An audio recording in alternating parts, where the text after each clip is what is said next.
सीता जी ने बनाया भोजन, लेकिन कोई खाने क्यों नहीं आया। लंकापति रावण के वध के बाद जब अयोध्यापति प्रभु श्री राम की कीर्ति दूर दूर तक फैल रही थी, तब मर्यादा पुरुषोत्तम भगवान कहलाने लगे थे। तब एक दिन महादेव शिव की इच्छा भी मर्यादा पुरुषोत्तम श्री राम से मिलने की हुई। पार्वती जी को संग लेकर महादेव कैलाश पर्वत से उतरकर अयोध्या नगरी के रास्ते पर चल पड़े। भगवान शिव और मां पार्वती को अयोध्या आया देखकर श्री राम जी बहुत खुश हुए। माता जानकी ने उनका उचित आदर सत्कार किया और स्वयं भोजन बनाने के लिए रसोई में चली गईं। इस बीच भगवान शिव ने श्री राम जी से पूछा, आपके सेवक हनुमान जी दिखाई नहीं पड़ रहे हैं। तो श्री राम बोले, वे बागीचे में हैं। शिव जी ने श्री राम जी से बागीचे में जाने की अनुमति मांगी और पार्वती जी का हाथ थामकर बागीचे में आ गए। बगीचे की खूबसूरती देखकर उनका जो मन था वो मोहित हो गया। आम के एक घने वृक्ष के नीचे हनुमान जी दीन दुनिया से बेखबर गहरी नींद में सोए थे और एक लय में खर्राटों से राम नाम की ध्वनि उठ रही थी। चकित होकर शिव जी और माता पार्वती एक दूसरे की ओर देखने लगे। माता पार्वती मुस्कुरा उठी और वृक्ष की डालियों की ओर इशारा किया। राम नाम सुनकर पेड़ की डालियां भी झूमने लगी थीं और इनके बीच में से भी राम नाम उच्चारित हो रहा था। शिव जी इस राम नाम की धुन में मस्त मगन होकर खुद भी राम राम कहकर नाचने लगे। माता पार्वती जी ने भी अपने पति का अनुसरण किया और अपने कोमल पांव थिरकाने लगीं। शिव जी और पार्वती जी के नृत्य से ऐसी झनकार उठी कि स्वर्गलोक के देवतागण भी आकर्षित होकर बगीचे में आ गए और राम नाम की धुन में सभी मस्त हो गए। माता जानकी भोजन तैयार करके प्रतीक्षा कर रही थीं, परंतु संध्या घिरने तक भी अतिथि नहीं पधारे। तब अपने देवर लक्ष्मण जी को बगीचे में भेजा।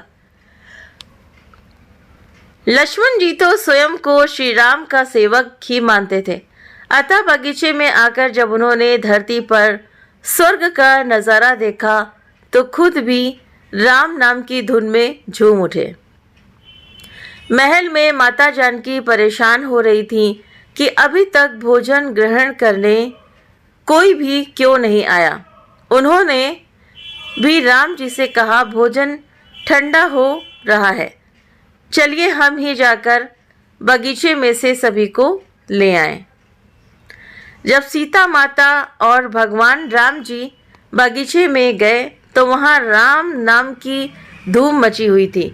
हनुमान जी गहरी नींद में सोए हुए थे और उनके खर्राटों से अभी तक राम नाम निकल रहा था।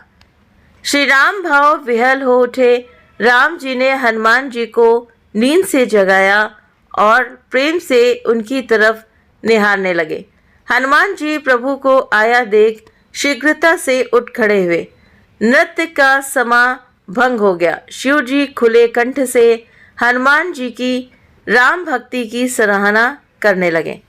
हनुमान जी सकुचाए लेकिन मन ही मन खुश हो रहे थे। श्री राम ने भोजन करने का आग्रह भगवान शिव जी से किया। सभी लोग महल में भोजन करने के लिए चल पड़े। माता जानकी भोजन परोसने लगी। हनुमान जी को भी श्री राम जी ने पंक्ति में बैठने का आदेश दिया। हनुमान जी बैठ तो गए, परंतु आदत ऐसी थी कि राम जी के भोजन करने के उपरांत ही सभी लोग भोजन करते थे। आज श्री राम के आदेश से पहले भोजन करना पड़ रहा था, तो माता जानकी हनुमान जी को भोजन परोसती जा रही थी, पर हनुमान का पेट ही नहीं भर रहा था। सीता जी कुछ समय तक तो उन्हें भोजन परोसती रहीं, फिर समझ गईं इस तरह से तो हनुमान जी का पेट नहीं भरने वाला। उन्होंने तुलसी के एक पत्ते पर राम नाम लिखा और भोजन के साथ हनुमान जी को परोस दिया। तुलसी पत्र खाते ही हनुमान जी को संतुष्टि मिली और वो भोजन खाकर उठ खड़े हुए। भगवान शिव ने प्रसन्न होकर हनुमान जी को आशीर्वाद दिया कि आपकी राम भक्ति युगों युगों तक याद की जाएगी और आप संकट मोचन कहलाएंगे। संकट हरे मिटे सब पीरा, जो सुमिरे हनुमत बलवीरा।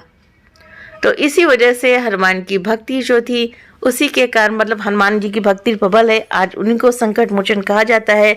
अगर कुछ किसी को प्रॉब्लम होती है तो वो भगवान हनुमान का स्मरण करते हैं और उनकी जो संकट होते हैं वो उनके दूर हो जाते हैं।